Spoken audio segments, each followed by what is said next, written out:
Every club. Every day. The Global Sports Podcast Network.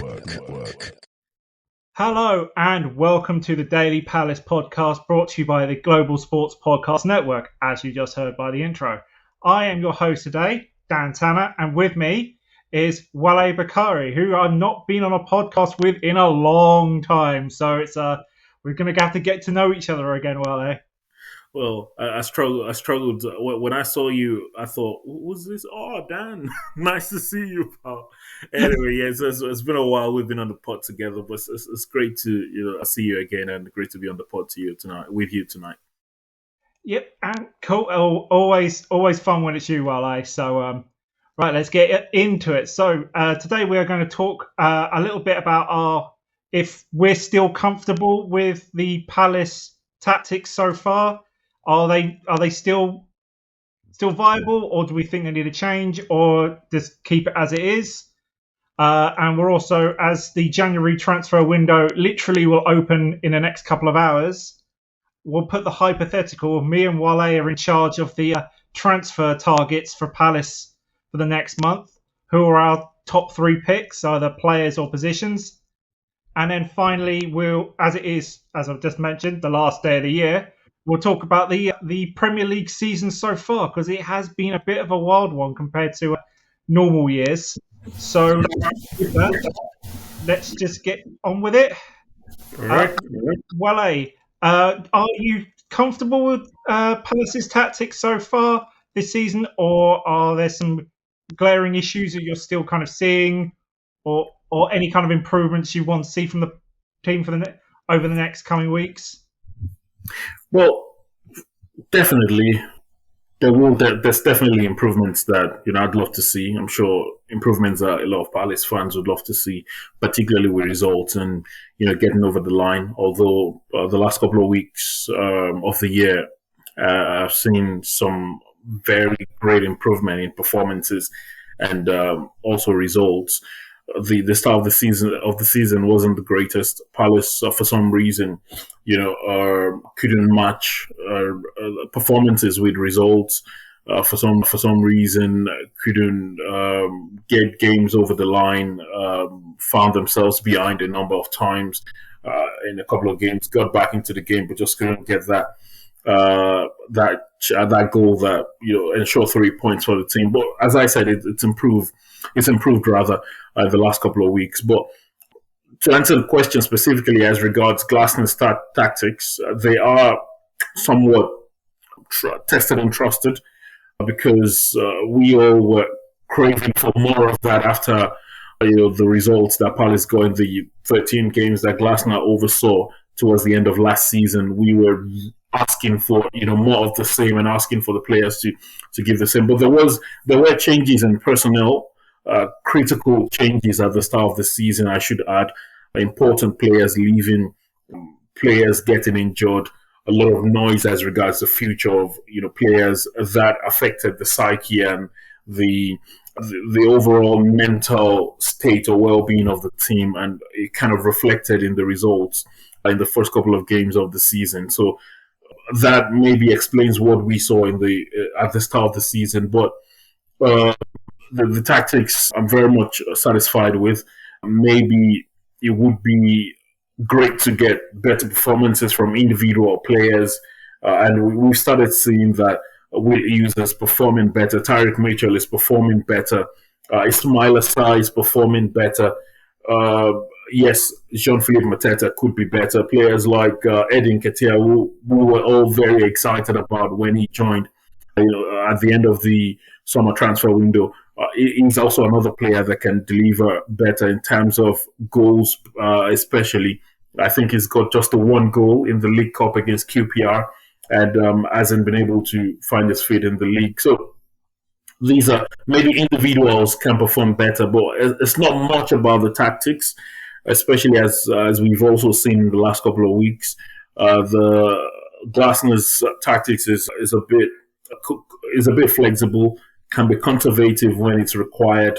The team can grind out results. The team can, create chances when they get the space. And I'm just going to very quickly mention a couple of things that so far, especially with the start so far this season. One thing I'm not particularly comfortable with is the number of goals the team has scored. The team hasn't gotten a lot of goals this season. 20 goals. That's all Palace have scored this season.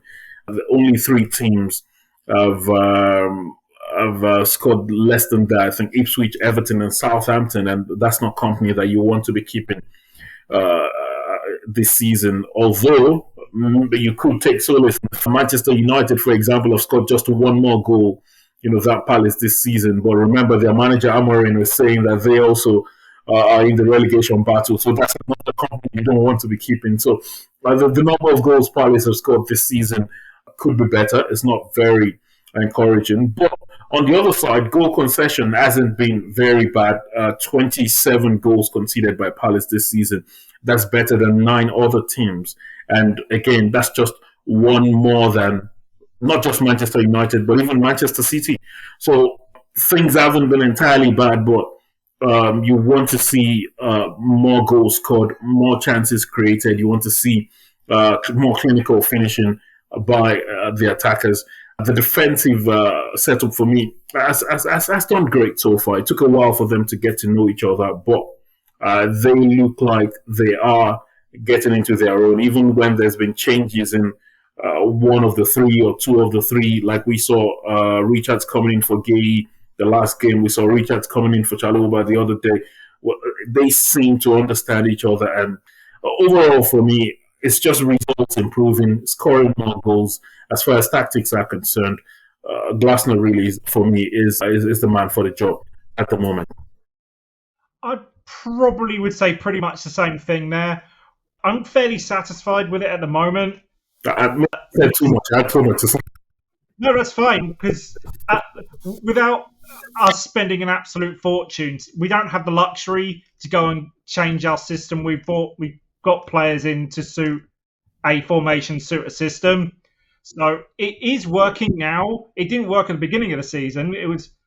But on the other hand, we haven't played particularly badly. We haven't really been blown out of the water, except for the Arsenal game just before Christmas. We've normally sort of lost by 1-0 or sort of one goal or something like that. But on that also being said, we've only had 3 clean sheets over the entire season so far. So it's a very much of, I don't mind conceding, but I try and get some more wins out of it on that column, because we've got plenty of games. Like Newcastle is a one that I'm going to keep bringing up for a while, that we should have won 4 or 5-0 quite easily if you look to the way we played and looked how dominant we were, and we walked away with a 1-1 draw without Newcastle taking a shot on goal. So it's things like that. It's been able to probably close out a game, being a little bit more effective when we have the ball will be a lot more appreciated, I think.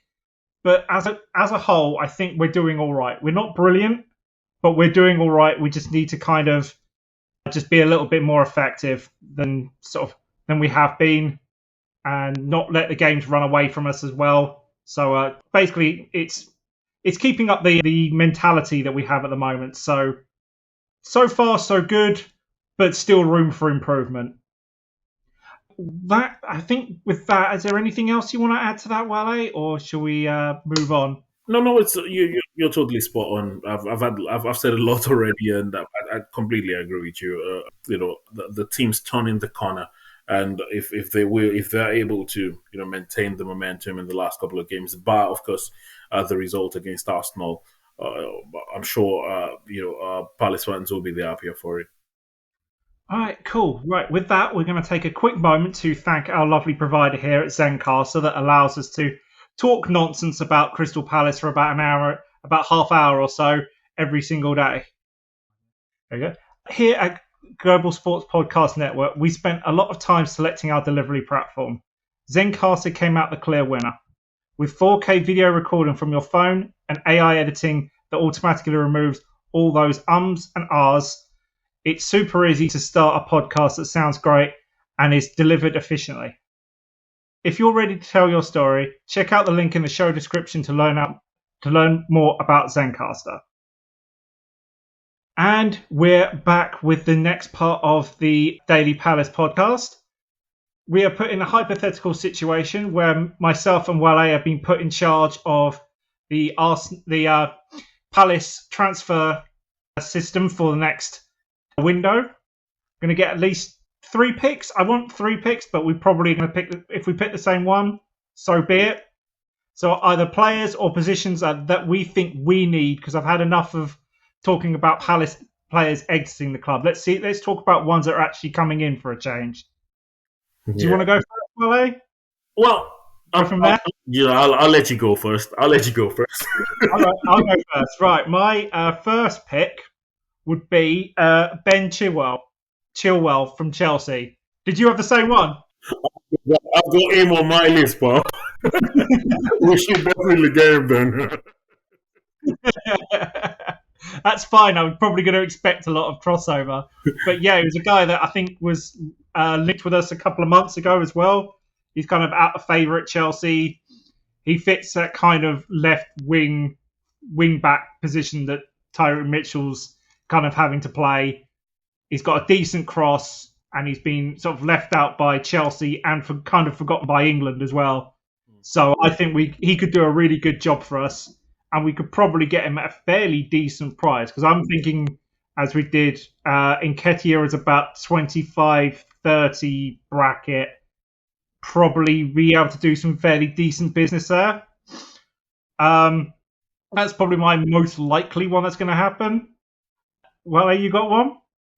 Well, of course, I do agree with the Ben Chilwell one, because in fact it was top of my list, and particularly because there was the talk in the rumor mill about Atletico Madrid looking into Tyrone Mitchell. Whether that is true, we don't know. There's I heard Atletico Madrid and Man United. Yeah, and there's questions over him signing a new deal and all, and it wouldn't be the first time Palace, have lost players to the bigger sides. Take Aaron Wan-Bissaka as an example. You wouldn't begrudge a player who wants to go to these so-called bigger sides when they get the chance. So I thought Ben Chilwell is someone that fits the bill. Just as you've pointed out, is not getting any game time at the moment at Chelsea. It's weird, the situation going on with him at Chelsea, and if he's fit enough, although he's got his injury worries, it has to be said. I don't agree with the 35 million price tag though, because is a player that's prone to injury. We would be really hoping for him to remain fit. I'm sure he'll be on some good bucks in terms of his salary. So I'm really not sure whether I want to be spending up to 35, maybe 20, 25. Is a whole lot of money for him. But so since we agree on Ben Chilwell, I thought that Palace have in the last couple of years done great going into the Championship, bringing out a player that is doing good, and getting good returns out of them. Player that's caught my eyes, of course, the player who's scored the most goals in the Championship so far. That's Norwich's Boya Signs. It wasn't so great in Raja Zaragoza and Alaves, but last season wasn't so great for him. I think he got about 6 goals and 2 assists in 33 appearances, but he's got 15 goals already this season and 2 assists, and he's just playing well. I like I've seen him play for Norwich a couple of times. Maybe he's sometimes on the edge with his discipline, but sometimes you need those players that are are ready to fight and a bit aggressive, and they're a bit emotional, in how they approach the game.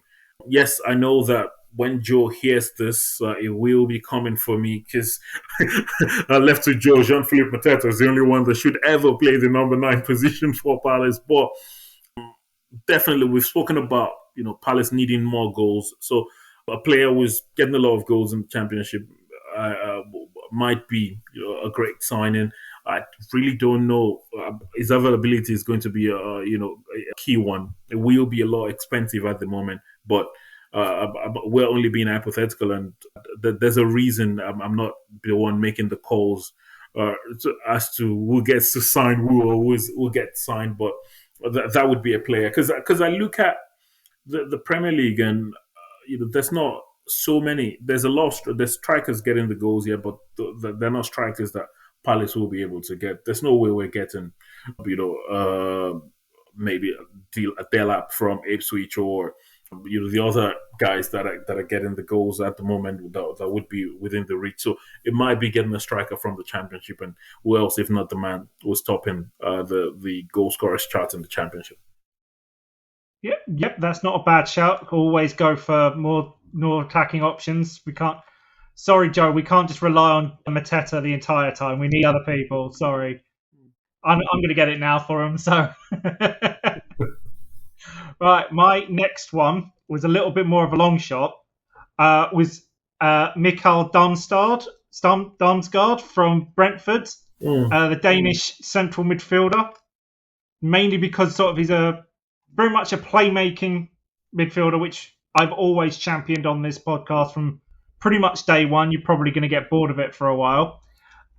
He's at that right age group, it's sort of age range as well, being only about 24, 25. So he's still got some sort of room to develop him. But I think he would work really well in our system as well. Just sort of a bit more of a playmaker, a bit more attacking option, can head out to the sort of the left wing a little bit more and take it out from that kind of position. Also, just having another player that can actually take some set pieces as well, have a sort of set piece threat, which is something besides from corners we seem to be lacking a little bit at the moment, but we're not the only one. It seems to be fairly Premiership wide that sort of free kicks and stuff aren't quite as effective as or at least direct free kicks anyway, aren't as deadly as they used to be. Any thoughts on that? Or I know it's a little bit more of a long shot because he's still only been there for, a year and a bit, and he might be a little bit more expensive out of our price range, but it's more, this is hypothetical, and somebody I would kind of love at Palace. Well, wait till you hear my last mention before you conclude. Damsgaard is a long shot because I've gone for one that is almost impossible, but you're doing Ronaldo or something, haven't you? Well, that Damsgaard's a great player, but you mentioned the fact that he spent, I think this is the second season at Brentford, maybe his third. I remember him having a great tournament at the Euros. Was it Euro 2022 rather, and is had a great season so far for Brentford, especially when they play at home. They've gotten some great results for themselves. Yeah, so it would be a great addition. But I've gone for. I just thought, well, if Barcelona is unable to register Dani Olmo and no one wants him, you're going for the moon, man. That's going for it. We'll take him on loan to the end. I thought it might get a bit confused by the jerseys. The Palace and Barca jersey are not so far away in terms of colors, so it might just feel, well, I'll go for it. It's just on loan till the end of the season, so I will take him. But I just don't know whether we would have the bucks to pay him. But quality like that would be great in the Palace midfield. It will never happen. Not even most likely never happen. But I don't know, for some reason, after I wrote Ben Chilwell, for some reason I wrote Dani Olmo, and I said to myself, what nonsense are you doing? But I said, well, it's all right to dream sometimes, but yeah, that's you were the Liverpool team, weren't you? You were doing Liverpool, right? Oh, damn. Oh, great, I've got to do it for Palace, right? Yeah. Exactly, but yeah, it would be. I thought it would be nice to get one more very. There's great midfielders in the Palace squad, yeah.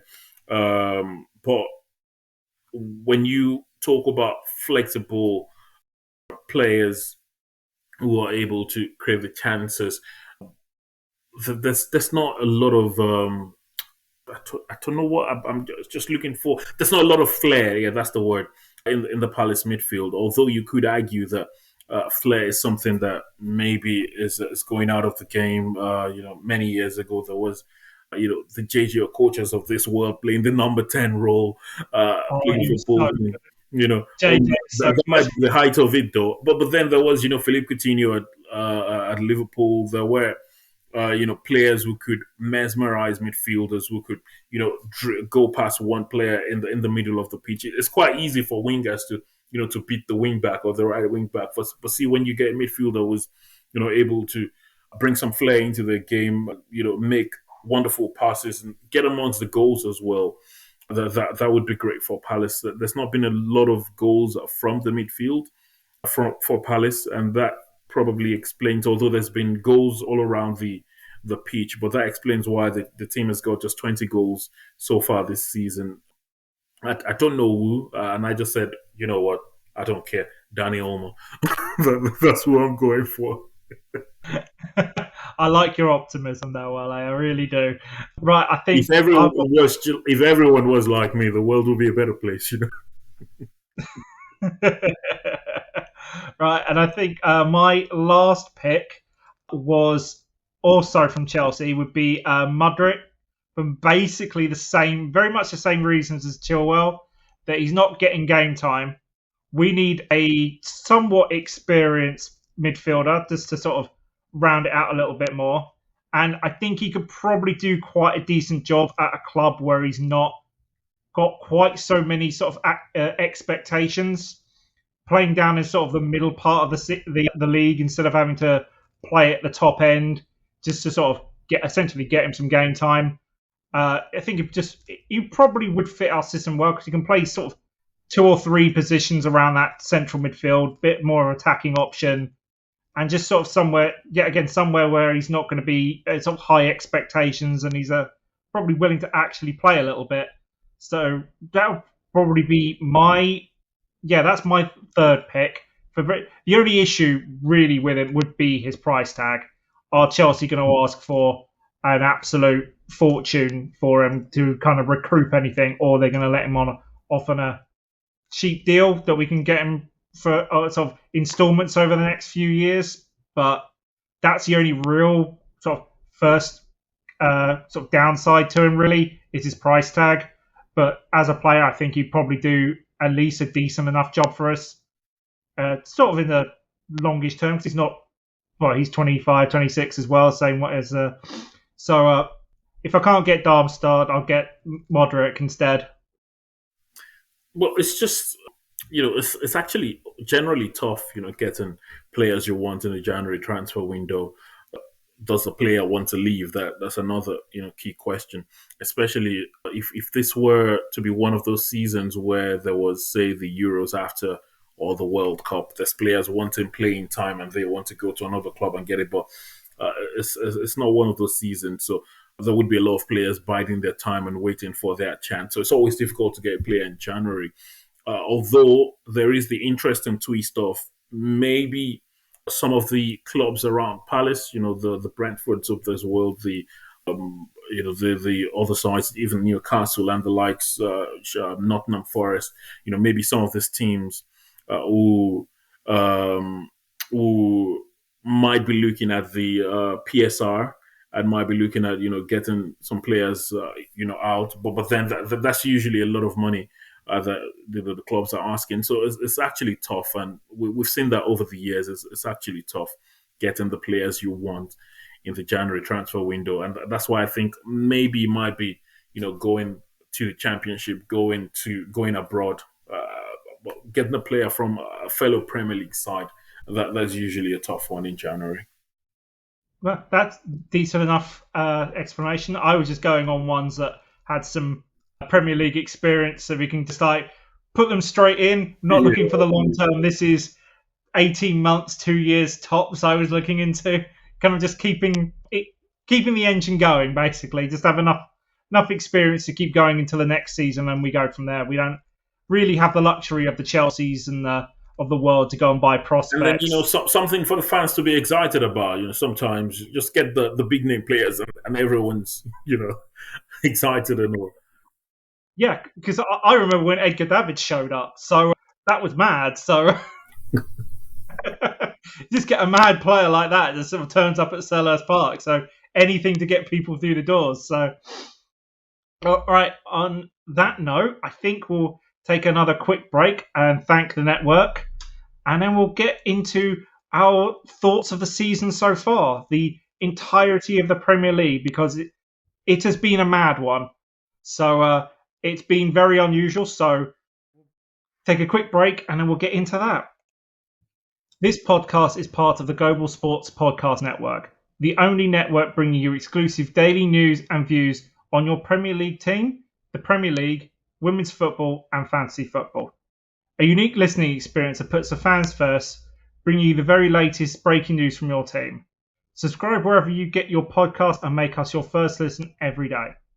Global Sports Podcast Network. Every club, every day. And we're back with the final part of the Daily Palace podcast. And we are now going to have a quick sort of review of the season so far. As I did allude to just before the break, it has been absolutely chaotic. No result seems to go the way it's supposed to. There are late goals galore. Just absolute carnage across up and down the league. You've got world-class teams that are struggling in mid-table. You've got a team that sort of last year was struggling in the relegation zone, now fighting out for a Champions League spot. So, Wale, what are your thoughts on the Premier League season so far, as it is the last day of 2024? Well, that's just the word mad. Like, it's been chaotic. Although it's been very interesting. Some of the things that we've seen. It's great advertisement for the Premier League. That's why it continues to be rated as, arguably the best league in the world. Well, at least commercially, and maybe generally the quality of football. When you look at all of the teams, in some other leagues you could get a couple of teams that could compete in the Premier League, but maybe not all of them. It's a league where before I used to say virtually every team from about number 9 up until number 20 could beat themselves, but this season we've seen maybe virtually every team from number 3 up until number 20 could beat themselves. We saw Ipswich beat Chelsea very almost comfortably just yesterday, and then there's been some interesting results this season. Wolves against United just a couple of days ago. There's been Nottingham Forest, who've been, of course, the revelation of the season, getting results where you don't expect them to. They're the only team, by the way, to have inflicted a defeat on Arne Slot's Liverpool, who are also flying so far this season, top of the league, 8 points ahead of Nottingham Forest. It's strange that we're mentioning Forest in that conversation at all, but then that's the beauty of the Premier League. We now get a lot of teams who will look at themselves and back themselves to make into the top 4.